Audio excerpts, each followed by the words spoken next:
My camera lens caught nothing but shadows through the warehouse window. 3 weeks tracking phantom leads about missing people in Chicago's financial district, and this was what I had to show for it. Blurred outlines, and a source who kept changing meeting locations. I was ready to walk away from this entire investigation. The anonymous tip had led me here, to the South Loop Industrial Corridor where abandoned buildings lined streets like tombstones. My beat-up Honda looked painfully out of place between rusted loading docks. I checked my phone. No new messages from the source. Typical. I should have left, gone back to my studio apartment, accepted that some stories died before they began. But 28 years of being Hannah Brooks, freelance investigative journalist with more ambition than common sense, meant I stayed. Meant I circled the building one more time. Meant I found the side door that opened when it absolutely shouldn't have. The interior smelled like decay and motor oil. Concrete floors stretched into darkness punctuated by shafts of afternoon light through broken skylights. I kept my phone in my hand, camera app ready, every instinct screaming this was stupid. Smart people didn't walk into abandoned warehouses alone. Smart people called the police. I wasn't feeling particularly smart. Voices drifted from somewhere deeper in the structure. Male. Low. Speaking a language that sounded like Italian, but I couldn't be certain. I moved toward them, each footstep impossibly loud in my own ears despite my deliberate care. My heart hammered against my ribs hard enough to hurt. The voices grew clearer as I approached what had once been an office area. Glass walls, mostly intact, showed silhouettes of at least 6 men. I raised my phone, zooming in as much as the lens allowed. That's when I saw him. He stood at the center, commanding the space without apparent effort. Tall, maybe 6'3", dressed in a suit that probably cost more than my car. Dark hair, darker eyes that I couldn't quite make out from this distance but felt the weight of anyway. The other men deferred to him in subtle ways. Body language spoke volumes when words remained foreign. I took the photo. The click, barely audible, might as well have been a gunshot. One of the men's heads snapped toward my position. I ducked behind a support pillar, pressing my back against cold concrete. Phone clutched to my chest like it could somehow protect me. Footsteps. Fast. Professional. I ran. The warehouse became a maze in my panic. I crashed through a doorway, stumbled over debris, my ankle protesting as it twisted slightly, but held. Behind me. Shouts in English now. They knew someone had been there. They were coming. I burst through what I thought was an exit, but instead found myself in a dead-end loading bay. The massive door was sealed. Locked. I spun around just as 3 men entered the space, blocking my only escape route. They didn't speak. Didn't need to. The message was clear in their positions, their hands resting near their waistbands where I absolutely did not want to imagine what they carried. Then he walked in. Up close, he was devastating. Not handsome in any conventional way, but striking in a manner that bypassed aesthetics entirely and went straight to primal recognition of danger. His eyes were dark brown, almost black in the loading bay's dim light. A thin scar cut through his left eyebrow, barely noticeable but impossible to unsee once spotted. He looked at me the way scientists examined specimens. Curious, analytical, detached. Who are you? His voice carried an accent. Subtle. Italian, I thought. Smoothed by years of English but still present in the vowels. Nobody. My voice shook. I hated that it shook. I'm nobody. I was just looking around. With a camera? Not a question. I didn't answer. What could I possibly say? He moved closer, deliberate and unhurried. Predators didn't rush when prey was cornered. He held out his hand, palm up. The gesture was almost polite. The expectation behind it was absolute. I gave him my phone. He scrolled through my photos with casual efficiency. My stomach dropped with each swipe. The warehouse images. The telephoto shots I'd taken of corporate buildings while researching property ownership. Notes I'd typed to myself about shell companies and suspicious transfers. My entire investigation, laid bare. Journalist. He said it like an observation, not an accusation. Freelance. As if that distinction mattered now. What are you investigating, Hannah Brooks? He'd found my name somewhere in the phone. Probably my email, my contacts. Places where my identity was scattered like breadcrumbs I'd never thought to hide. Missing persons. The truth seemed safer than a lie. People disappearing from the financial district. No pattern, no ransom demands. Just gone. Something flickered across his expression. Not quite surprise. More like recognition. "And you thought I was responsible?" he asked. "I don't know who you are. But you're about to." He pocketed my phone. "You've put yourself in a complicated position, Miss Brooks. I'll delete everything. I'll walk away. You'll never see me again." The words tumbled out desperate and raw. No. Simple. Final. "You won't." Fear crystallized into something sharp and cold in my chest. "Are you going to kill me?" That would be wasteful. He turned to one of his men, spoke in rapid Italian. The man nodded and pulled out his own phone, typing something. "What are you doing?" I demanded, courage born from sheer terror. "Making arrangements." He looked back at me, and I saw something in those dark eyes that might have been regret, or might have been calculation. I couldn't tell. "You saw too much to simply leave. But you may have stumbled into something that puts you in more danger than you realize." "What does that mean?" "It means, Miss Brooks, that you're coming with me until I determine exactly how much of a problem you are, and for whom. That's kidnapping." "Yes." No apology in his tone. "It is." Two of his men moved toward me. I backed up until I hit the loading bay door. Nowhere left to go. They didn't grab me, didn't touch me, but their presence was a wall I couldn't cross. "My car will be dealt with. People will look for me. Will they?" He tilted his head slightly. "Freelance journalist. No regular employer. How long before anyone notices you're gone, Miss Brooks?" 3 days. A week? He was right. The knowledge of it burned worse than the fear. "Who are you?" I asked again, but differently this time. Not demanding. Pleading. "My name is Luca Moritoni." He said it like I should recognize it. I didn't. "And you are now under my protection, whether you want it or not." "Protection from what?" "From the people you are actually investigating." His expression hardened. "The ones who don't ask questions before they make problems disappear permanently.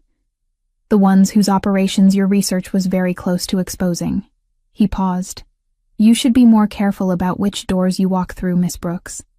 Some of them don't open back out." A black SUV pulled up to the loading bay door, appearing so quickly it must have been waiting nearby. The door rolled up with mechanical efficiency. Luca gestured toward the vehicle. "After you." I didn't move. "I'm not asking," he said quietly. "But I am being far more civilized about this than you might expect. Don't make me reconsider that approach." I walked to the SUV. Got in. The door closed behind me with a sound like a vault ceiling. Luca slid into the seat beside me, maintaining a careful distance. Professional, clinical. As we drove away from the warehouse, I watched Chicago's familiar streets pass by the tinted windows, each block taking me further from my life and deeper into something I didn't understand. Luca made a phone call in Italian, his tone businesslike and calm. I sat in silence, my mind racing through implications and escapes, and the terrible realization that I'd walked into a trap I hadn't even known existed. And the man beside me, this Luca Moritoni, with his expensive suit and dangerous eyes, held all the cards. "Where are we going?" I finally asked. "Somewhere safe." He ended his call, pocketed his phone. "Lake Forest. About 35 miles north. You'll be comfortable there while we determine what happens next." "And what does happen next?" He looked at me then. Really looked at me, and I saw something in his expression I couldn't name. "That depends entirely on you, Miss Brooks." The SUV continued north, away from everything I knew, toward something I couldn't begin to predict. And despite every logical thought screaming danger, despite knowing I should be terrified beyond reason, what I felt most acutely was a strange, electric awareness of the man sitting 18 inches away. 3 weeks of investigation had led me here, to this moment, to him. I had no idea it was only the beginning. Sunlight woke me, sharp and insistent through windows I didn't recognize. For a moment I lay still, disoriented, cataloging details that didn't match my studio apartment. High ceilings, crown molding, sheets with a thread count I'd never owned. Then memory crashed back. The warehouse. Luca Moritoni. The drive north. I sat up, taking inventory. The bedroom was twice the size of my entire apartment. Cream walls, hardwood floors, furniture that looked antique and probably was. French doors opened onto a private balcony overlooking nothing but trees, their leaves burning with October color. My clothes from yesterday were folded neatly on a chair. Someone had been in here while I slept. The bathroom was marble in excess. I washed my face with cold water, stared at my reflection, and tried to formulate a plan. Run. Except I had no phone, no car, no idea where I was beyond 35 miles north. And I'd seen at least 4 men patrolling last night. The closet held clothes that fit perfectly despite not being mine. Even undergarments in my exact size. That should have been comforting. It was deeply unsettling instead. I dressed and ventured into the hallway. The house unfolded like a museum. Art I suspected was worth more than I'd earn in a lifetime. Sculptures on pedestals. A staircase that curved down to black and white marble. I found him in a study. Floor-to-ceiling bookshelves lined 3 walls, packed with volumes that looked old and valuable. The 4th was windows overlooking manicured gardens. Luca sat behind a massive desk, laptop open, phone to his ear speaking Italian. He saw me but only gestured toward a leather chair. I didn't sit. Standing felt like the only power I had. He ended the call, set down the phone, and looked at me directly. Daylight made him sharper, more defined. The scar through his eyebrow caught the light. You slept well? As if this was a hotel and I was a guest. No. Understandable. He closed the laptop. We need to establish parameters for your stay. My stay. As if I'm visiting. You are here for approximately 3 weeks. He continued as though I hadn't spoken. During that time, you have freedom of movement within the property. The grounds are extensive. You will have access to internet, though monitored. A phone for essential contacts, also monitored. How generous. It is, actually. His voice dropped a degree. Given the alternatives. I crossed my arms. And what happens after 3 weeks? That depends. He stood, poured coffee from a carafe, offered me a cup. I didn't take it. He shrugged and drank it himself. The territorial situation I'm managing needs to resolve. Your investigation needs proper assessment for what you actually uncovered versus what you think you uncovered. I don't understand. Miss Brooks, you've been digging into disappearances connected to criminal activity. You're correct. But the criminals responsible are not my organization. He picked up a folder, handed it to me. You're supposed to be a journalist. Investigate. I took it because curiosity overrode caution. Inside were documents, financial records, shipping manifests, names I didn't recognize, photos of people I'd been tracking, the missing persons from my investigation. Where did you get these? I have resources. He watched me flip pages. Look at the dates, the locations. Notice anything? I did. The disappearances clustered around specific warehouses and ports, all connected to one name appearing repeatedly. 'Ndrangheta operations. Who are they? Italian organized crime. Calabrian, specifically. Expanding into Chicago territory for 2 years. Trafficking. Extortion. Things my organization doesn't touch. Your organization. I looked up. What exactly does it do? We protect our interests. Maintain certain business operations in gray areas. We follow codes. We don't prey on the vulnerable. He straightened. The 'Ndrangheta has no such restrictions. You're saying I was investigating them, not you. I'm saying you stumbled very close to exposing roots that would have gotten you killed. You're not the first journalist they've disappeared. You would have simply been the most recent. The folder felt heavy in my hands. You can't prove this. I can, given time, cooperation. He moved closer, near enough that I had to tilt my head back. You wanted a story. I'm offering one. But it requires patience. And staying alive long enough to write it. By keeping me prisoner. By keeping you safe. He corrected. There's a difference. Not from where I'm standing. Then sit. He gestured again. This time I took it. Legs unsteady. He perched on the desk edge, Close enough I could smell his cologne. Cedar and spice. Expensive. Like everything about him. What do you want from me? Cooperation. Don't try to escape. It would be futile and dangerous. Don't contact anyone beyond essential calls. Don't interfere with my business. And in exchange?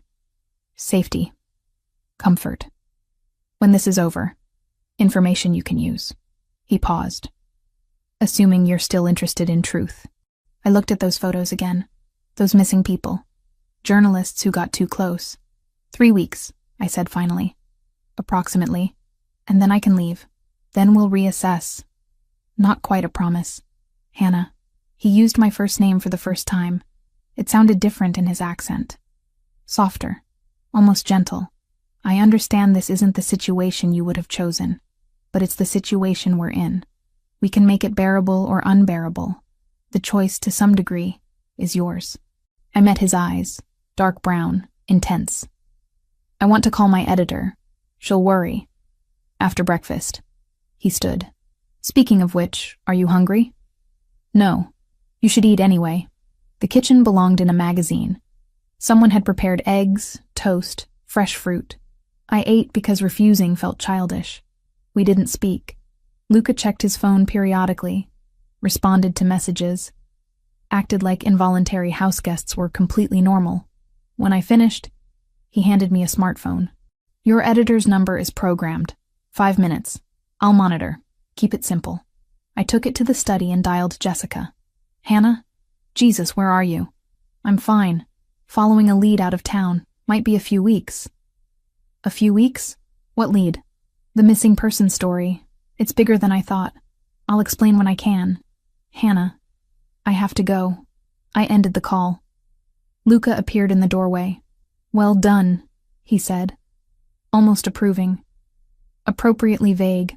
I lied to my friend. You protected your friend. He took the phone back. The less she knows, the safer she is. I wanted to argue. Couldn't find words. The next 4 days established a routine I hated and adapted to with disturbing ease. I woke when sunlight dictated. Explored the property, finding gardens and a greenhouse and walking paths through woods that always ended at fences I couldn't climb. Avoided Luca when possible, which wasn't often in a house where he seemed to occupy every space eventually. We ate meals together. Sometimes in tense silence. Sometimes with conversation that danced around anything substantial. He asked about my journalism career. I asked nothing personal in return, though I wanted to. He worked constantly. Phone calls and video conferences and hours behind his laptop while I haunted the library, reading first editions I was afraid to damage. He brought my laptop on day 3. Monitored, but functional. I opened investigation files and cross-referenced with his documents. Slowly, a picture emerged. Then Drangheta. Their expansion. Their methods. He'd been telling the truth, at least about this. On the 5th day, during dinner, I asked a different question. Why do you do this? I gestured vaguely. Organized crime. You're clearly intelligent. You could be anything. He set down his fork, considering me. I am what my family made me. This life isn't chosen, Miss Brooks. It's inherited. Everyone has choices. Do they? He tilted his head. What would you have me do? Walk away? Abandon people who depend on me for livelihoods? Protection? I don't know. Neither do I. For the first time, I heard something almost vulnerable in his voice. Almost human beneath the polish. We do what we can with what we're given. The moment passed. He stood, cleared plates himself, rather than calling whoever typically handled such things, and I was left wondering if I'd imagined that flash of something real beneath his carefully maintained surface. 5 days down. 16 more to go. If he was telling the truth about the timeline. I returned to my room that night and stood on the balcony, breathing autumn air that smelled like wood smoke and changing seasons. A journalist investigating a crime. A woman trapped in luxury. A person beginning to see that maybe, just maybe, the world wasn't as clear-cut as I'd always believed. And somewhere in this sprawling house, Luca Moritoni sat in his study, conducting business I didn't understand, existing in shades of gray I'd never been forced to acknowledge before now. 3 weeks suddenly felt like a very long time. A week after my capture, routine had calcified into something almost normal. I woke to birdsong rather than alarms. Spent mornings in the library with coffee that cost more per cup than my monthly utility bill. Afternoons walking grounds that were beautiful and confining in equal measure. Luca and I circled each other like planets in careful orbit, close enough to acknowledge presence, far enough to maintain safety, until the morning I found him in the library at dawn. I'd come down early, unable to sleep, thinking I'd be alone with leather-bound volumes and silence. Instead, he sat in one of the wing-backed chairs near the fireplace, a book open in his lap. He wore jeans and a dark sweater instead of his usual suits. The casualness made him look younger, less like a crime boss, more like a man who read Russian literature before sunrise. "Dostoevsky," I said, recognizing the spine from across the room. He looked up. "You know it? The Brothers Karamazov. Read it in college. Twice." I moved closer despite my instinct to retreat. "Didn't expect you to be a fan of existential crisis and moral philosophy." "Why not?" He marked his page, closed the book. "Because men like me aren't supposed to think about suffering and redemption." I didn't say that. You thought it. No accusation in his tone, just observation. "Sit, since we're both awake and avoiding sleep." I should have left. Instead, I sat in the chair opposite his. The fire had burned down to embers. Outside, November darkness pressed against windows.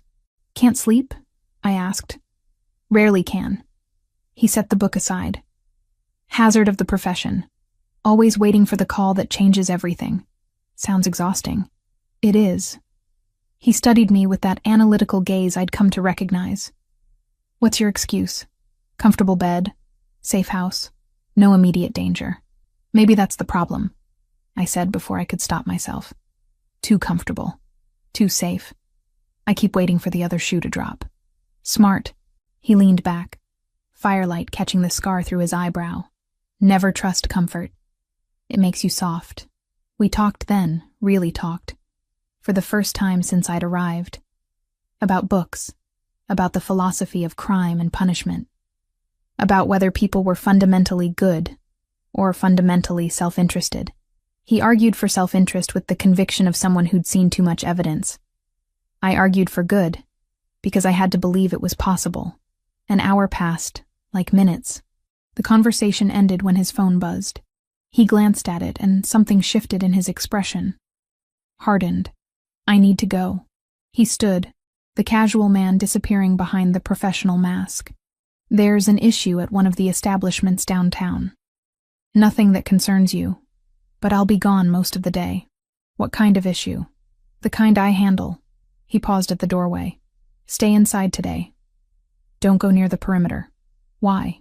"Because I'm asking. Not quite a command." "Close enough." He left before I could respond. I spent the morning restless and distracted. Tried to write. Couldn't focus. The conversation from dawn lingered like smoke. For an hour, Luca Moritoni had been someone I could almost like.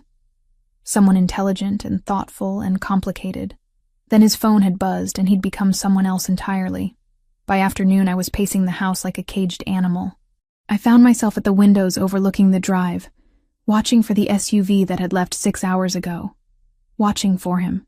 When had I started watching for him? 4 o'clock came. Then 5. Then 6. The sun set and darkness swallowed the grounds. I ate dinner alone, something the cook had prepared and left in the kitchen. The silence felt heavier without him. 7 o'clock. 8. My anxiety shifted from annoyance to something closer to concern. What kind of issue took this long? What kind of business required 12 hours? The kind you don't want to think about. My brain supplied helpfully. At 9:30, headlights finally swept up the drive. I was in the study, pretending to read, when I heard the front door open. Heard voices in Italian. Heard footsteps coming down the hall. Luca appeared in the doorway and my breath caught. His suit jacket was gone. His white shirt had a tear at the shoulder and what looked like blood on the collar. Not a lot. Enough. His knuckles were raw and split, but he was walking. Talking. Alive. "You're hurt," I said, standing before I realized I'd moved. "It's nothing. That's not nothing." I gestured at his shirt. What happened? Nothing that concerns you. The same words from this morning, but with an edge now. Exhaustion. Pain. Something else I couldn't identify. Sit down. I crossed to him. Let me at least look at it. Hannah. Sit down. I used my journalist voice. The one that got people to talk when they didn't want to. Unless you want to call a doctor, in which case I'm sure that would be very convenient for your evening. He almost smiled. Almost. Then he moved to the leather couch and sat, wincing slightly. I knelt in front of him, reaching for the buttons of his shirt before I thought better of it. May I? He nodded. I unbuttoned the shirt carefully. The blood on the collar had come from a cut near his collarbone. Not deep, but messy. The kind that bled a lot but wasn't dangerous. His shoulder had bruising already blooming purple and black. First aid kit? I asked. Bathroom down the hall.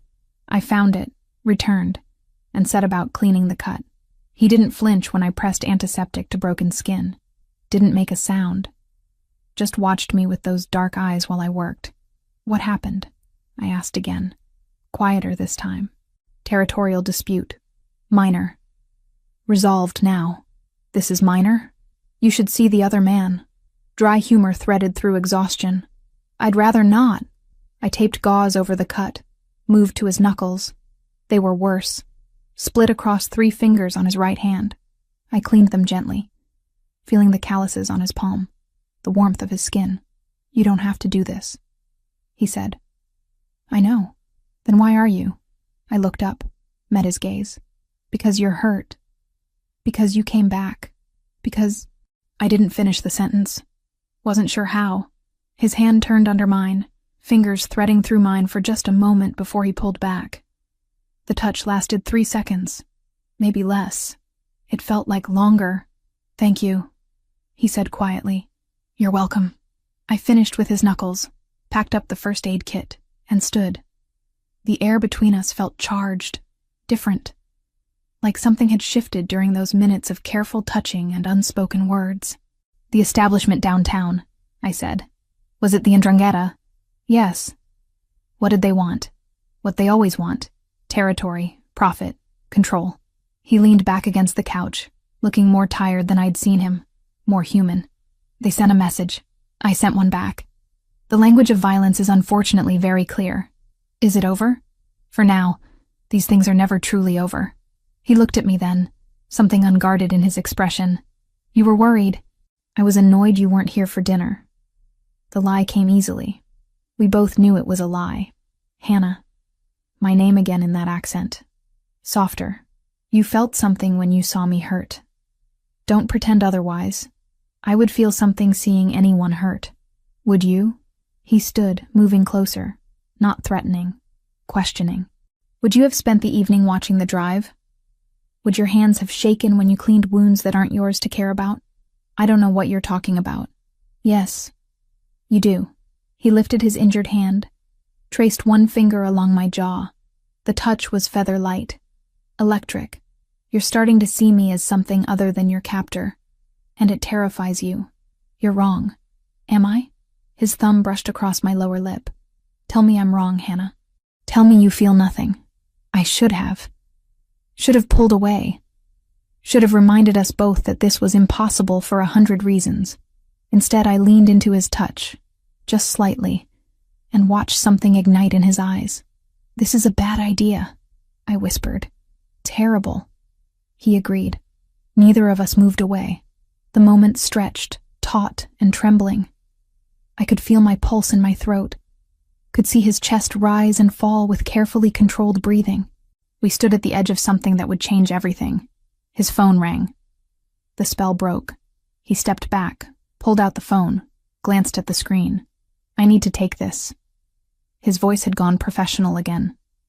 Cool. Controlled. Like the past 2 minutes hadn't happened. Of course. I retreated to the doorway. Get some rest. You look like you need it. Hannah. I stopped but didn't turn around. It's not wrong, he said quietly. What you're feeling. Neither is being afraid of it. I didn't respond. Couldn't. Just walked back to my room and stood in the dark, replaying the moment his finger had traced my jaw. The moment I'd leaned in instead of away. 7 days into 3 weeks, and I'd just crossed a line I couldn't uncross. Outside, autumn wind rattled the windows. Somewhere in the house, Luca spoke in Italian to someone about business I didn't understand. And I stood in borrowed clothes in a borrowed room, touching my jaw where he'd touched it, wondering what the hell I was doing, wondering if I even wanted to stop. 2 days passed in careful avoidance. I stayed in my room longer than necessary, took meals at odd hours, found excuses to be anywhere Luca wasn't. If he noticed, he didn't comment. But I felt his gaze tracking me when our paths crossed. On the 3rd day, winter arrived. I woke to find the world beyond my windows transformed. Snow blanketed the grounds in white silence. I was in the library when the power flickered. Once, twice, then died completely. The silence was absolute. No hum of heating, no electronic buzz. Just snow against windows and my breathing. Footsteps in the hallway. Then Luca appeared, phone in hand, flashlight casting shadows across his face. "Lines are down," he said. "Storm took out infrastructure. Could be hours before power returns. What about the generator? Should have kicked in." He frowned. "I'll check it. Stay here." He built a fire efficiently. Within minutes, flames crackled and warmth spread through the room. "Don't let it die," he said. "Temperature's already dropping. I know how to maintain a fire." "Do you?" The corner of his mouth quirked. "Journalist from Chicago." "When exactly did you learn wilderness survival?" "College boyfriend had a cabin." I crossed my arms. "You'd be surprised what I'm capable of." "No." He held my gaze. "I wouldn't." The air shifted. Charged. Like 3 nights ago when his thumb had traced my lip. His phone buzzed. "I need to check the generator. Lock the door behind me." He left before I could argue. I fed the fire, paced, tried to read by firelight. 30 minutes became an hour, then 2. Outside, snow fell heavier. When the door burst open, I jumped. But it was Luca, covered in snow, shaking. Blood ran down his arm from a gash near his shoulder. "What happened?" I crossed the room. "Generators sabotaged. Someone cut the fuel line." He grimaced. "Rigged a blade trap. Amateur work, but effective. You need stitches. I need to secure the perimeter first." He pulled out his phone, swore. "No signal. Sit down." I pushed him toward the couch. "You're bleeding everywhere and half frozen. The perimeter can wait. It's not that deep. Let me be the judge of that." I retrieved the first aid kit. He shed his snow-soaked jacket and shirt without prompting. The cut was 3 inches long, slicing through muscle. Deep enough to need stitches. "This is going to hurt," I warned. "It already hurts." I cleaned the wound gently. He didn't make a sound, but I felt his muscles tense. Felt the controlled breathing. "The Ndrangheta?"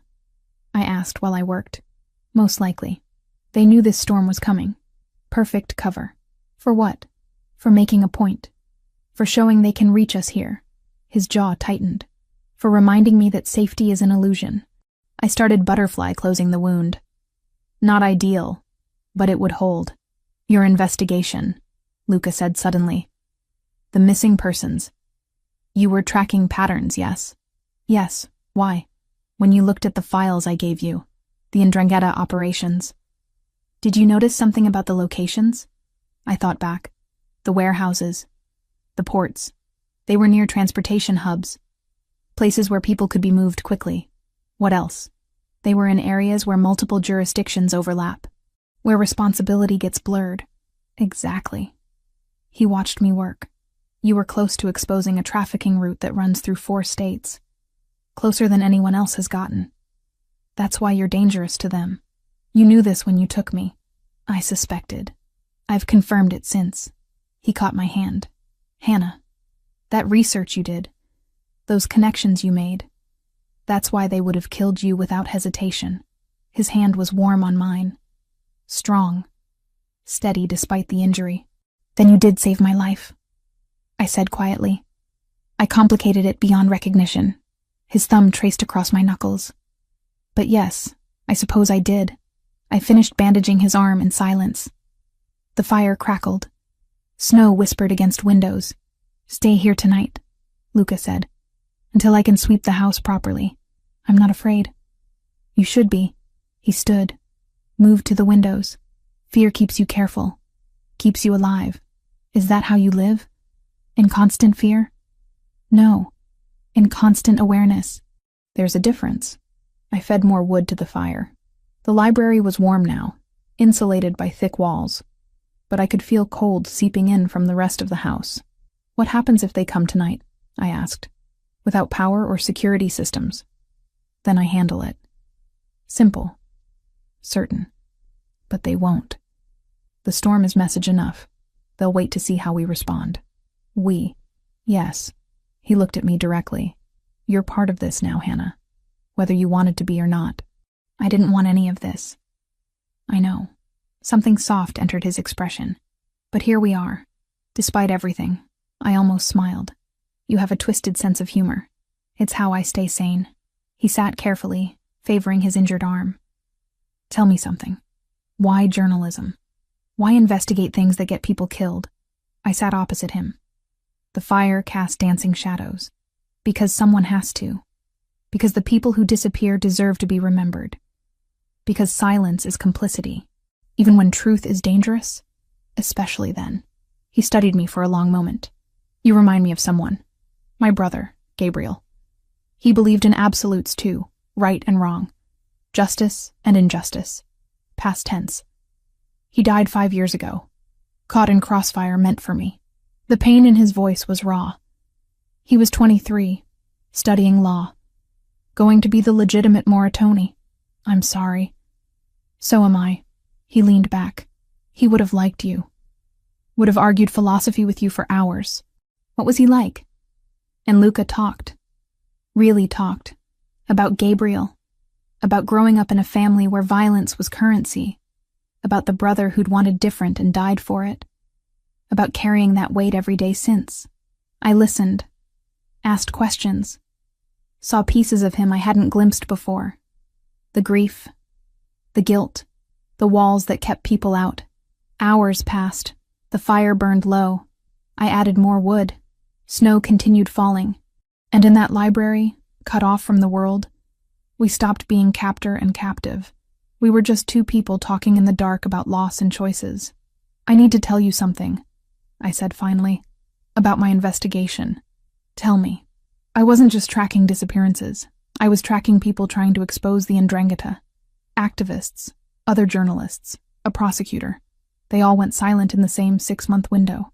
I met his eyes. I think they're eliminating anyone who gets too close. Luca went very still. How close were you to publishing? A week, maybe less. I had sources ready, documentation, testimony. I swallowed. Then my source went dark. Then I got the tip about the warehouse. Jesus. He stood, paced to the window. You were bait. They were using you to find my operation, frame me, start a war. Or both. He turned, and the look on his face was fury and fear. You walked into that warehouse thinking you were investigating me. They were leading you to me, making you the match that lit the fire. But it didn't work. Because I took you first. He crossed back to me, grabbed my shoulders. Not rough. Urgent. Hannah, if I hadn't, if you'd published and named me, you'd be dead. I'd be fighting a war on 2 fronts. And they'd have exactly what they wanted. I looked up at him. At the intensity in his dark eyes. At the bandage on his arm that I'd put there. So what now? I whispered. Now you tell me everything. Every source. Every connection. Every piece of evidence. His hands slid from my shoulders to cup my face. And then we finish what you started. Together. Why would you help me? Because they tried to use you against me.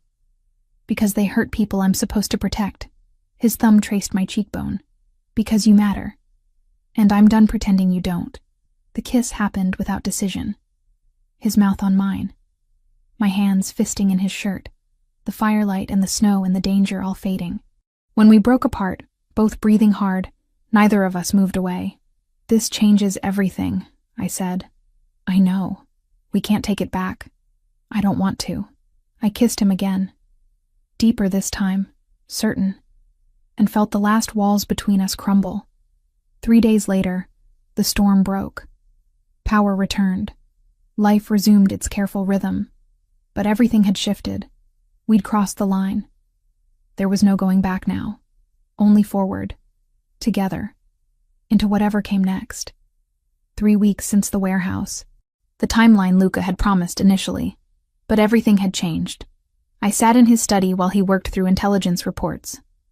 We'd fallen into this pattern over the past week. Him handling business. Me cross-referencing my investigation files with information his network provided. Working together in comfortable silence. My laptop screen showed a map covered in pins. Red for disappearances. Blue for Ndrangheta operations. Yellow for suspected trafficking routes. The pattern was undeniable now. Comprehensive. Damning. Look at this. I turned the screen toward him. 3 activists went missing within 2 weeks of filing FOIA requests about port inspections. A journalist disappeared 4 days after publishing an exposé on labor trafficking. A prosecutor vanished the night before a grand jury hearing. Luca studied the screen, his expression darkening. They're not just moving people. They're eliminating threats systematically. And I was next on that list. You still are. He met my eyes. The difference is now they know I'm involved. That you're under my protection. Is that what I am? Under your protection? Among other things. The corner of his mouth quirked, but his eyes remained serious. Hannah, we need to talk about what happens next. My stomach tightened. What do you mean? I mean the original timeline is up. The territorial situation with the Ndrangheta has escalated, not resolved. And you... He stood, moved around the desk to lean against it in front of me. You're not my prisoner anymore. Haven't been for a while now. I'd known this conversation was coming, had felt it approaching like a storm. So, what am I? That's what we need to determine. He reached out, tucked a strand of hair behind my ear. The gesture was tender. Careful. I could arrange safe passage back to Chicago. Security. New identity if necessary. You'd be protected but free. But the Ndrangheta would still be looking for you. Still be operating. Still be disappearing people. His thumb traced along my jaw. And I would spend every moment wondering if my protection was enough. If you were safe. If they'd found a way past my safeguards. You're saying I'd be safer here. I'm saying... He paused, searching for words. I'm saying that I don't want you to go. That these past 3 weeks have become something I didn't anticipate. That the thought of you walking away feels wrong in ways I can't adequately explain. My heart hammered. Luca, but I won't keep you if you want to leave. He cupped my face in both hands. You need to choose, Hannah. Freely. Without coercion or fear. Stay because you want to. Leave because you need to. But choose. I looked up at him. At this man who'd kidnapped me and saved me. Who'd shown me layers of gray I'd never wanted to acknowledge. Who kissed me like I was oxygen and held me like I might break. What would staying mean? I asked quietly. It means we continue this. Us. Whatever we're building. His voice dropped lower. It means you help me bring down the Ndrangheta using your investigation and my resources. It means accepting that my world is dangerous and complicated and morally questionable. It means trusting me with your safety, your life. And if I go, then I let you, with every protection I can provide, with the knowledge that I'll still be watching, still be keeping you safe from a distance. He smiled slightly. I'm not sure I know how to stop. I stood, closing the distance between us. I should leave. Any rational person would leave. Probably. This is insane. 3 weeks ago you were my captor. Now you're asking me to partner with you. To stay willingly in a world I've spent my career trying to expose. I know. Everyone would tell me I'm making a mistake. That this is Stockholm Syndrome or trauma bonding or something equally psychological and unhealthy. They might be right. I reached up, traced the scar through his eyebrow. But they don't know what I know. They haven't seen what I've seen. They don't understand that sometimes the world isn't heroes and villains. Sometimes it's just people trying to survive in systems that are already broken. Hannah. I'm staying. The words came out certain. Clear. Not because I have to. Because I choose to. Because what we're building here matters. Because the story I'm chasing matters. Because you... I swallowed. Because you matter. Something shifted in his expression. Relief. Gratitude. Something deeper I couldn't name. He kissed me then, slow and thorough, and full of promise. No regrets? He asked against my mouth. Ask me again when this is over. Deal. We worked through the afternoon, building a strategy. My investigative skills combined with his intelligence network created a picture more complete than either could have assembled alone. By evening, we had targets, names, locations. Adrian Greco, Luca said, pointing to a photo on his laptop. He's the one orchestrating the trafficking routes. Mid-level in the Ndrangheta hierarchy, but ambitious. Wants to expand territory, and doesn't care who gets hurt in the process. He's the one who's been escalating tensions with you. Yes. And the one who likely marked you as a target when you got too close to his operation. I studied the photo. Greco was maybe 40, well-dressed, ordinary-looking. The kind of man who'd disappear into a crowd, except for his eyes. Cold, calculating. How do we stop him? Carefully. Luca pulled up more files. He's protected, supported by the larger organization. Going after him directly would start a war we can't win. But exposing his operation, cutting off his roots, making him a liability to his own people, that we can do, using my investigation. Using your investigation combined with evidence I can provide. Things I've gathered over months of watching them encroach on my territory. And then what? I publish? We go to the authorities? Both. He looked at me directly. But it has to be airtight. One chance. If we miss, if they have warning, they'll scatter. Disappear. Rebuild elsewhere. And they'll come for you with everything they have. The weight of it settled over me. This wasn't just journalism anymore. This was war. Strategic and dangerous and potentially deadly. I'm scared, I admitted. Good. Fear keeps you careful.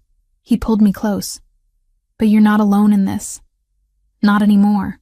We spent the next 3 days in intensive preparation. I wrote, documented, built the narrative structure. Luca provided evidence, photographs, financial records, testimony from sources he'd cultivated. Together we created something powerful, undeniable. On the 4th day, his phone rang at dawn. I watched his expression change as he listened. Harden, darken. When? He asked. Silence. How many? More silence. Keep everyone inside. I'm coming. He ended the call, already moving toward the door. What happened? I stood, following. Greco made his move. Attacked one of our locations on the north side. 3 of my people are injured. 1 critical. His jaw was tight. He's declaring war. Then let's give him one. I grabbed my laptop. Everything we've built. It's ready. Let me publish now. While he's distracted. While he thinks he has the upper hand. Luca turned, studied me. Once you publish, there's no taking it back. You'll be a confirmed target. They'll know you're working with me. I know. They'll come for you. Let them try. I held his gaze. You said it yourself. One chance. This is it. He's exposed. Vulnerable. Acting on emotion instead of strategy. If we hit him now, we hit him hard enough that he can't recover. Slowly, he smiled. It was a dangerous expression. The smile of a man about to go to war. Then do it. Publish everything. I'll make sure it gets to the right authorities simultaneously. By the time Greco realizes what's happening, it'll be too late. I opened my laptop. My fingers flew across the keyboard. Subject line. Confirmed. Ndrangheta trafficking network operating in 4 states. I attached everything. Every document. Every photo. Every carefully constructed connection.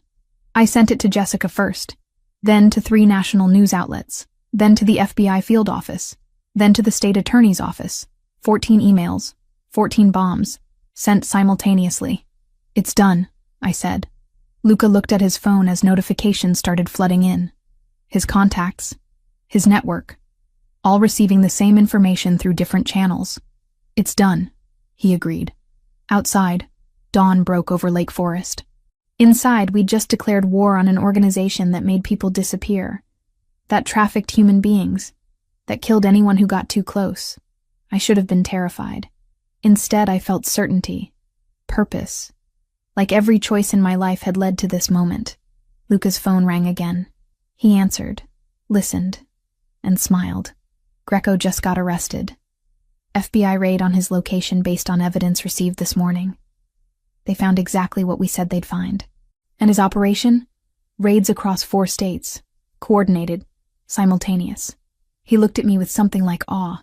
You did it. We did it. Is it over? This phase is. He pulled me close. But the Ndrangheta doesn't forgive. Doesn't forget. They'll regroup. Rebuild. Come at us differently. Then we'll be ready. Yes. He kissed the top of my head. We will. 3 weeks had become forever. A prisoner had become a partner. An enemy had become something else entirely.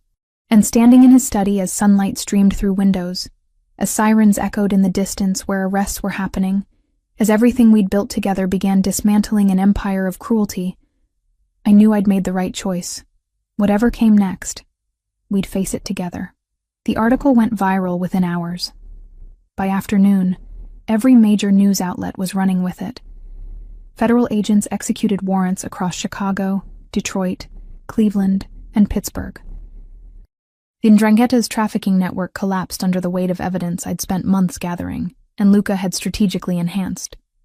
My phone wouldn't stop ringing. I'd turned it off after the 50th call. CNN wants an interview, Jessica said through the laptop screen. We were on a video call, her face pixelated but excited. So does NBC, the Tribune, the Post. Hannah, this is massive, career-defining work. I can't do interviews right now. I glanced at Luca, who stood by the window of his study, phone pressed to his ear, coordinating security protocols. The situation is still developing. You're being modest. People deserve to know the journalist behind it. People deserve to know the victims, I corrected. The ones who disappeared. The ones who were trafficked. That's the story. Not me. Jessica studied me through the screen. You're different. Something's changed. Everything had changed. But I couldn't explain that the man I'd thought was a criminal had saved my life. That I'd fallen for him somewhere between captivity and partnership. That I was living in his house by choice now, not coercion. I'm just focused on the work, I said. I'll reach out when I'm ready to talk publicly. But not yet. We ended the call. Luca finished his conversation and turned to me. Security is doubled. Triple-checked everyone on staff. No one enters or leaves without clearance. He moved to his desk, pulled up surveillance feeds on his laptop. Greco might be arrested, but his people are still operational. They'll be looking for revenge. How long until we know if they're coming? We already know they're coming. He met my eyes. The question is when and how. 5 weeks passed. 5 weeks of heightened security and careful routine. 5 weeks of me establishing myself as a legitimate journalist, working from a remote location. I published follow-up pieces on corruption in port authorities, on victims rescued during the raids, on systemic failures that had allowed trafficking to flourish unchecked, gave carefully controlled interviews via video, built my reputation on the story that had started with me walking into that warehouse. Luca and I fell into a rhythm. Mornings working separately, afternoons comparing notes, evenings that blurred from professional to personal without clear boundaries. We didn't define what we were, didn't need to. It was enough to exist in this strange, liminal space between worlds. 2 weeks after Greco's arrest, federal prosecutors indicted him on 47 counts. Trafficking, racketeering, murder. The evidence was overwhelming. My investigation combined with testimony Luca had quietly arranged through his network created an airtight case. They're offering him a deal, Luca said one morning, reading something on his phone.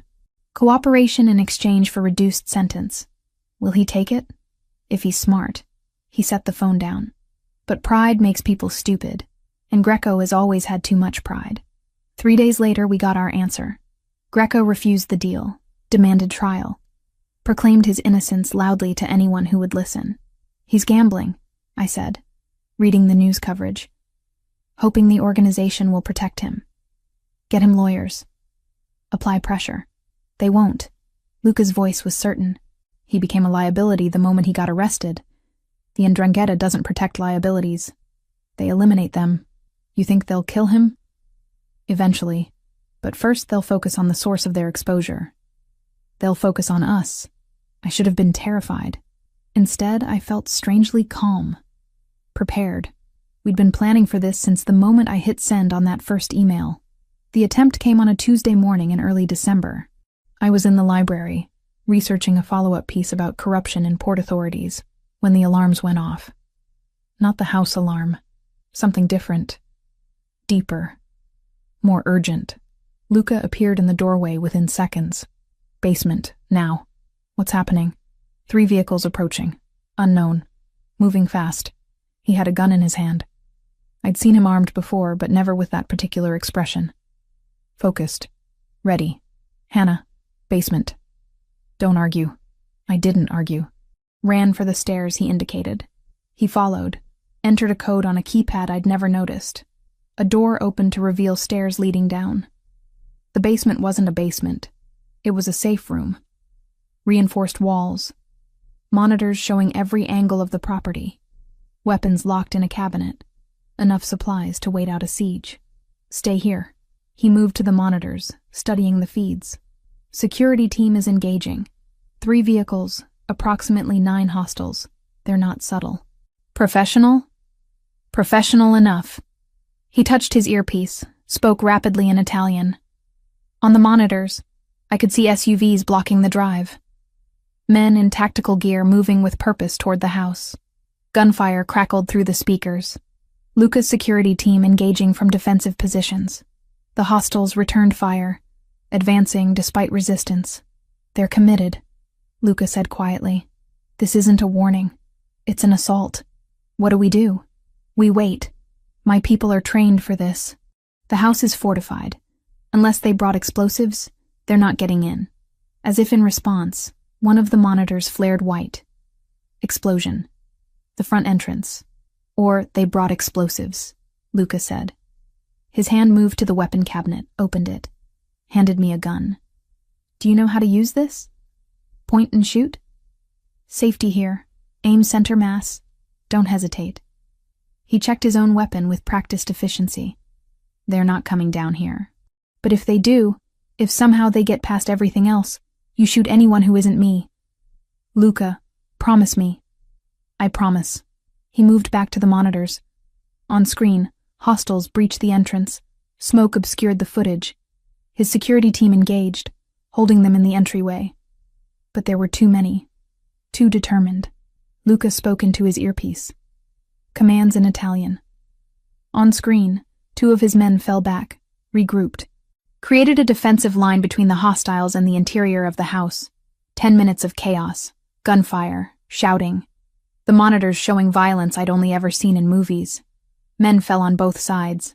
The hostiles pushed deeper into the house. Then sirens. Distant, but approaching. Police, I said. Better. Luca smiled slightly. Federal agents.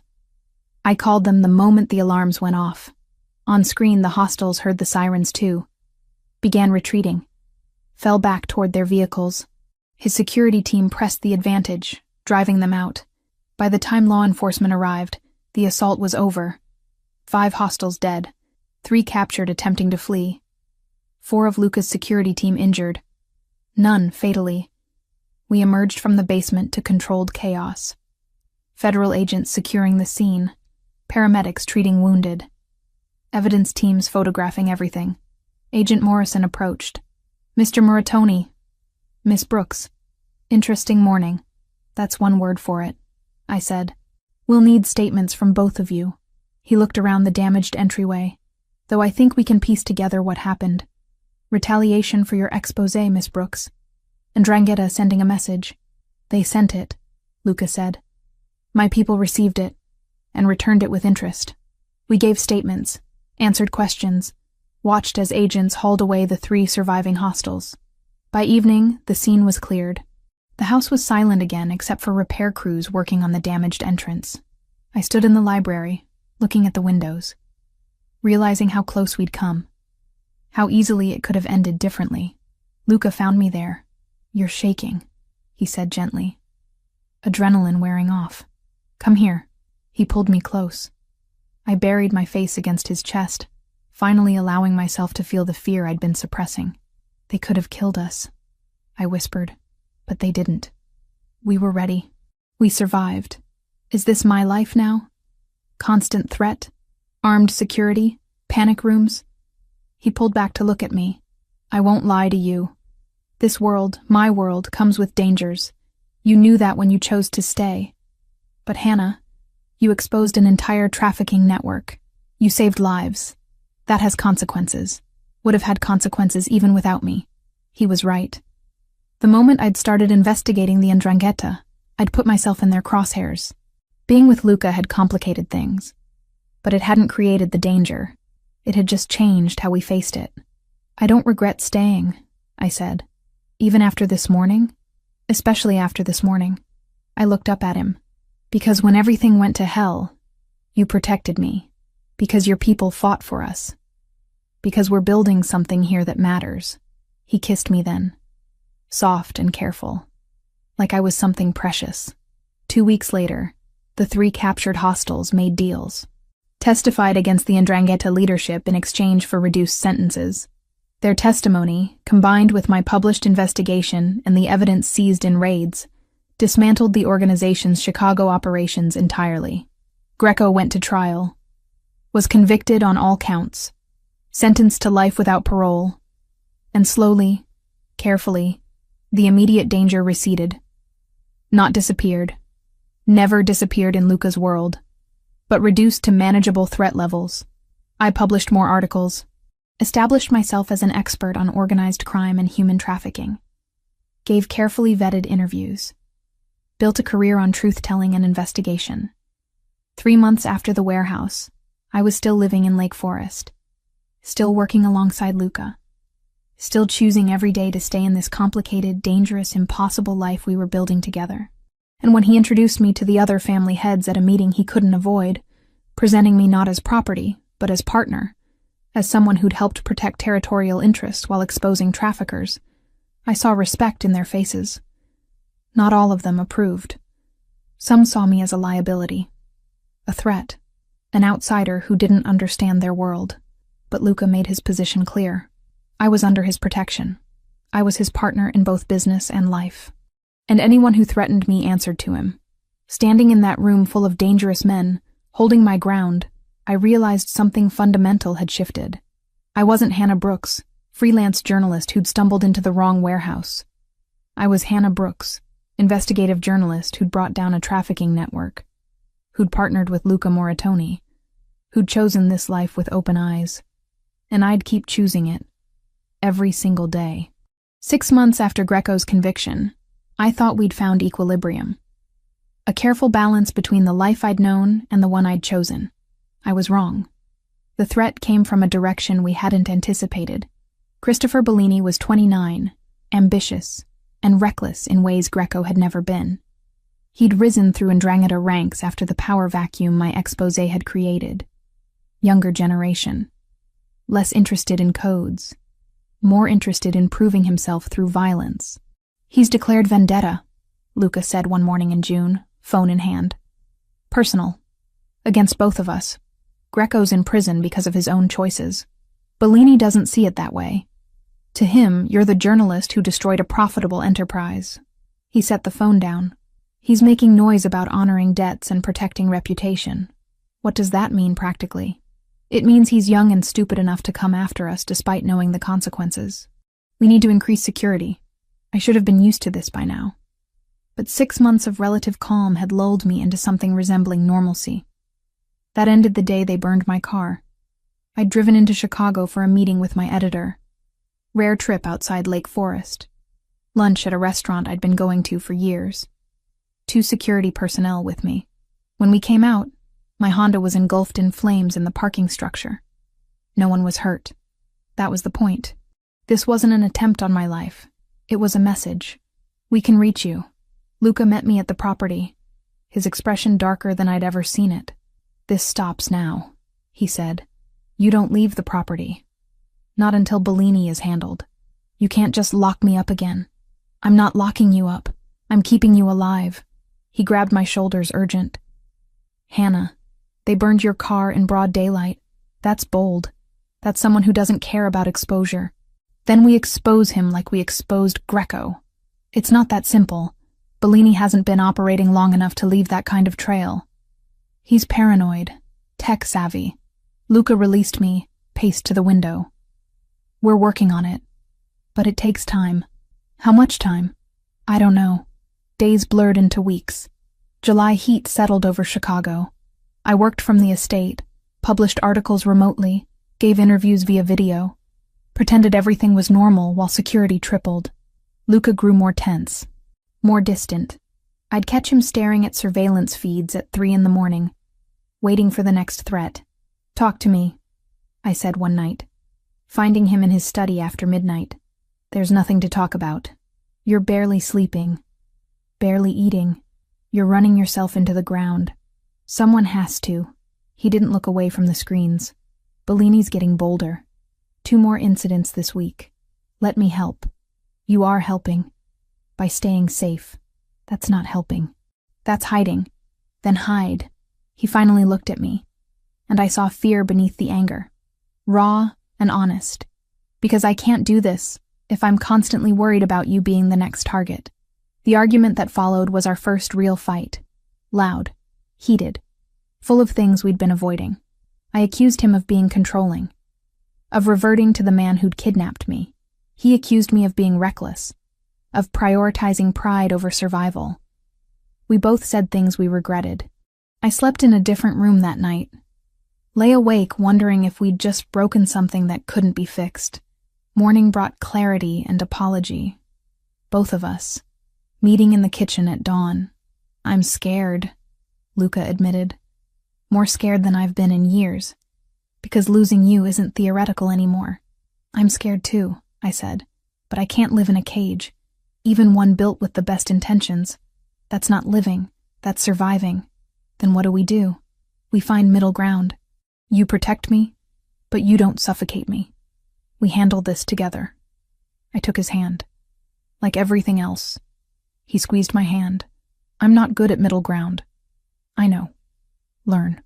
2 days later, Jessica was taken. The call came at 9 a.m. Unknown number.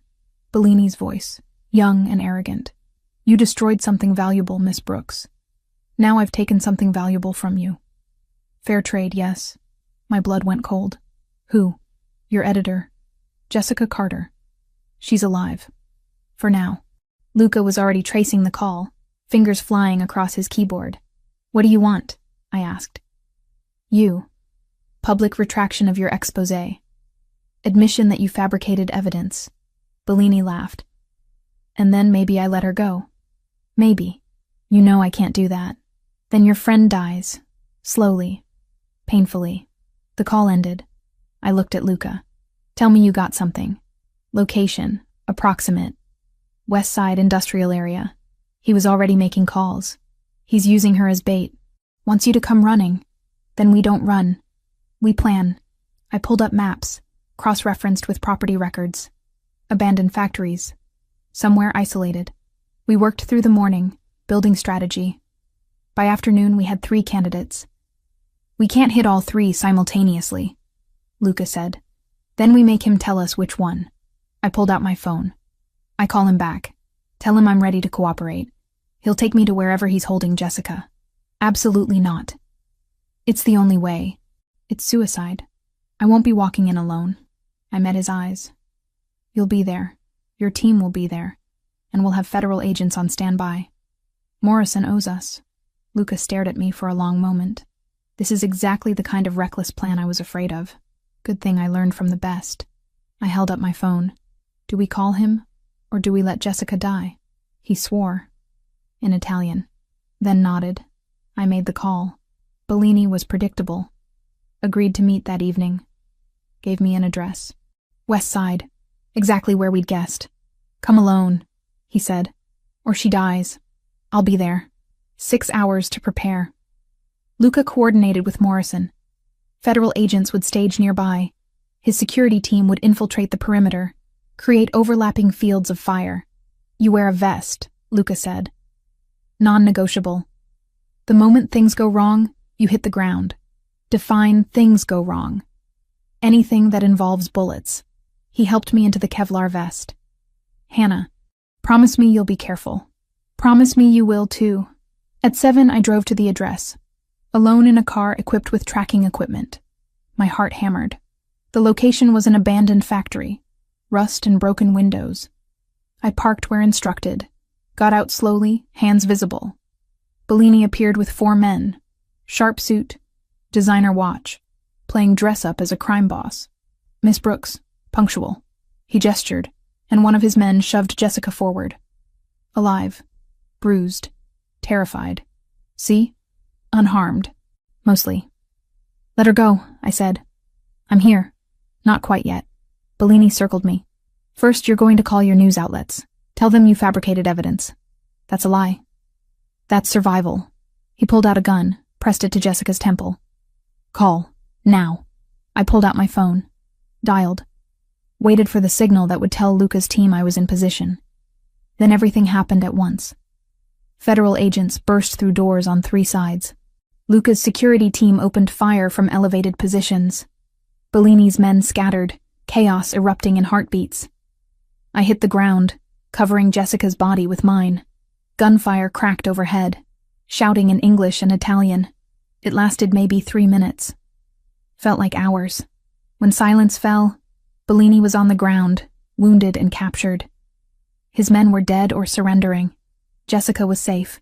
Luca appeared beside me, pulled me up, checked me over with hands that shook. Never again, he said. We are never doing anything like this again. Agreed, I said. Then kissed him. Hard, grateful, alive. Bellini was arrested, charged with kidnapping, attempted murder, racketeering. He'd be joining Greco in prison, but the aftermath was complicated. Jessica knew now. Understood who Luca was, what I'd become. You're with him, she said the next day. Not a question. He's organized crime. It's more complicated than that. Is it? She studied me. Hannah, I've known you for 8 years. I've never seen you like this. So tell me honestly, is this what you want? I thought about the question. Yes, I said finally. It is. She nodded slowly. Then be careful. And keep writing. The world needs your voice. 1 year after walking into that warehouse. After being kidnapped and falling in love and choosing a life I never could have predicted. I stood on the terrace of the Lake Forest estate, watching sunset, and felt Luca's arms wrap around me from behind. Regrets?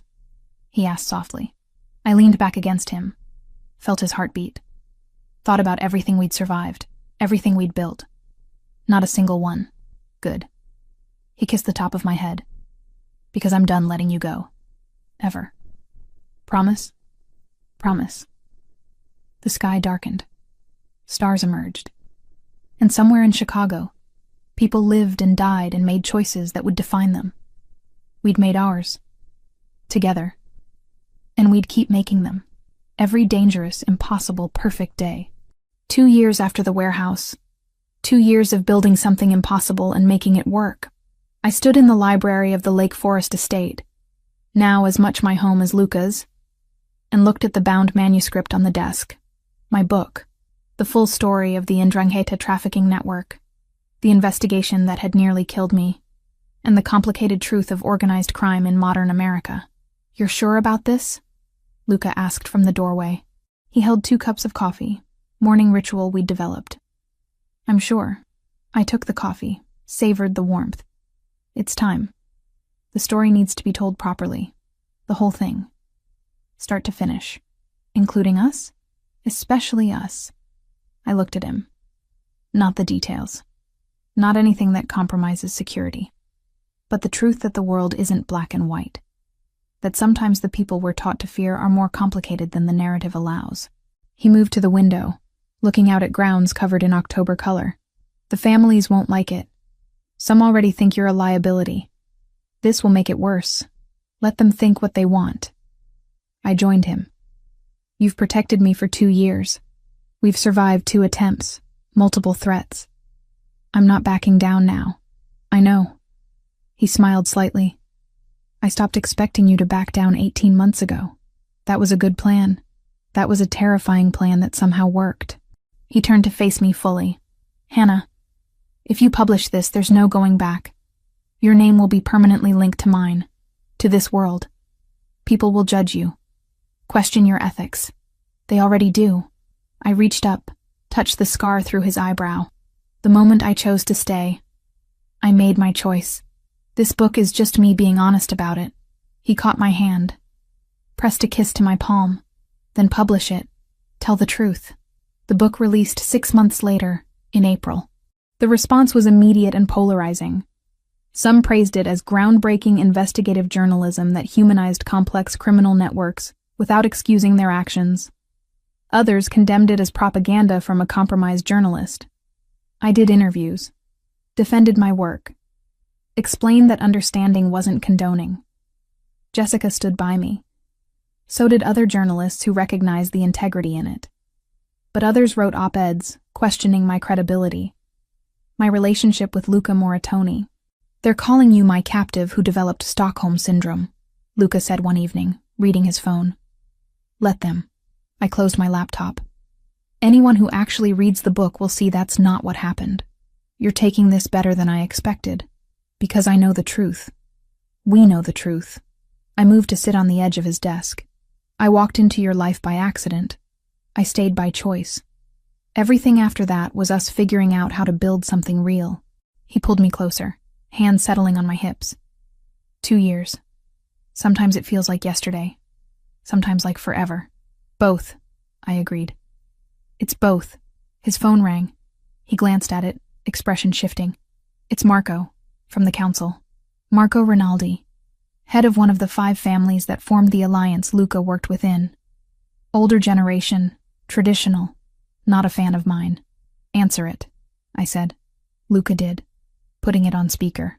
"Marco, Luca, we need to talk. About the journalist. About her book. I'm aware of the book. I read it before publication. Then you know she's made us all targets. Exposed operations. Named names. She exposed the Ndrangheta. Not us. There's a distinction. The authorities don't care about distinctions. This brings heat we don't need." Marco's voice was hard. "The council wants to meet. Discuss this situation. Discuss her." I felt Luca tense. "What exactly are you suggesting?" "We're suggesting that having a journalist in your home, writing about our business, is a problem that needs addressing. She's under my protection. That hasn't changed. Then perhaps your protection needs to be reconsidered." The threat was clear. Not against Luca directly. Against me. Against his position if he continued defending me. "Marco," Luca's voice dropped to something dangerous. "I've built relationships, expanded territories, and handled threats that benefited all of us for 5 years.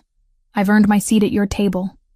And I'm telling you now, clearly, that Hannah Brooks is not negotiable. She's mine to protect.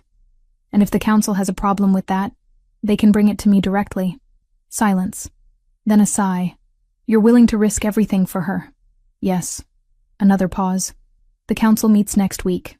Thursday. Chicago. You'll attend. Bring her." "Why?" "Because if she's going to be part of your life, part of our world by proxy, then we need to see what we're dealing with. Need to understand if she's an asset or a liability." Luca looked at me. I nodded. We'd known this was coming. "We'll be there," Luca said. The call ended. "You don't have to do this," Luca said immediately. "I can attend alone." "No." I slid off the desk, paced to the window. Running doesn't solve anything. They want to meet me? Fine. Let them see that I'm not some naive journalist. I know exactly what your world is. And I'm still here. They'll question you, challenge you, try to find weaknesses. Good. I turned back. Because I've faced federal agents, rival criminal organizations, and attempted murders. I can handle a meeting with some old men who don't like that their world is changing. He almost smiled. Some old men who could have us both killed. But they won't, because you've made yourself valuable. And because killing a journalist who just published a major book would bring exactly the attention they're trying to avoid. You've been paying attention. I've been living here for 2 years. I've learned how this works. Thursday came cold and clear. We drove into Chicago, security team and 2 additional vehicles. The meeting location was a restaurant in Little Italy, closed for the afternoon. 5 men waited inside. Marco Rinaldi, Anthony Caruso, Vincent DeLuca, Joseph Colombo, Samuel Morrison, They studied me as we entered, assessing. "Gentlemen," Luca said, "thank you for agreeing to meet." "We didn't agree," Marco said. "We demanded." He gestured to chairs. "Sit." We sat. I kept my expression neutral, professional, confident without arrogance. "Miss Brooks," Marco began, "your book has caused quite a stir. That was the intention. Journalism should provoke thought. Journalism should also know when to stay silent. I disagree. The Ndrangheta was trafficking people. That truth needed exposure. And in exposing them, you cast attention on all of us. I made people look at a specific organization engaged in specific crimes. I was careful to distinguish between groups." Vincent De Luca leaned forward. "You live with Luca Moratoni. You're in a relationship with him. How are we supposed to believe you're objective?" "I never claimed objectivity. I claimed truth. And the truth is that organized crime is more complicated than most people understand. That doesn't make it right, but it does mean we need to look at it honestly." "Pretty words," Anthony Caruso said. "But you're still a journalist sleeping with a made man." "No." I met his eyes. "It's a choice. I know who Luca is, what he does. I chose to stay anyway, just like each of you made choices that put you in this room. We all navigate morally gray areas. The difference is I'm honest about it." Silence fell. The 5 men looked at each other. "You have courage," Samuel Morrison said finally. "Most civilians brought before this council are terrified. I'm not most civilians. And I'm not here to be judged. I'm here as a courtesy." I leaned forward slightly. "You don't control me. You don't dictate what I write. I will continue investigating, continue publishing. The only question is whether you're wise enough to see that as an asset rather than a threat." "An asset?" Marco's eyebrows rose. "Explain." "I have credibility in mainstream journalism. I have contacts in federal law enforcement. I have access to information flows most of you can't touch without raising suspicion." I kept my voice steady. "And I have a vested interest in protecting Luca, which means protecting this alliance's stability. I can be a valuable resource, or you can treat me as an enemy and lose that opportunity." More silence. Then Joseph Colombo laughed. "She's got balls." Marco studied me, then looked at Luca. "You're sure about her?" "Completely. And you understand that if she becomes a problem, you're responsible?" "I understand. And I accept that responsibility." Marco nodded slowly. "Then for now, she stays. Under your protection. Under your accountability. But Miss Brooks," he turned back to me, "understand this. We've survived by being careful. By knowing when to trust and when to eliminate threats. Don't make us reconsider which category you fall into. I understand perfectly." I held his gaze. "And I think we understand each other. You need me more than you want to admit. And I need this alliance stable to keep Luca safe. So let's all be smart about this." Another moment of tension. Then Marco extended his hand. "Welcome to the family, Miss Brooks. In whatever complicated capacity that means." I shook his hand. Then each of the others, sealing something that felt both dangerous and necessary. We left an hour later. In the car, Luca finally relaxed. "That was insane," he said. "That was necessary." I leaned my head on his shoulder. "They needed to see I wouldn't break. You told the heads of 5 crime families that they needed you. They do. They just didn't realize it yet." He laughed. Actually laughed. "I love you. You know that?" The words hung in the air. We'd said them before, but saying them now, after facing down the council together, felt different. Final. Real. "I know," I said. "I love you too. 2 years after a warehouse, after being kidnapped and falling in love, after choosing a life that made no sense on paper, but worked perfectly in reality." We drove back to Lake Forest as evening fell, back to the estate that was home, back to the life we'd built in the spaces between light and shadow. And somewhere in Chicago, 5 men who ran criminal empires talked about the journalist who dared to walk into their world and claim a place in it. I'd made my choice. Luca had made his, and together, we'd keep making them. Every dangerous, impossible, perfect day.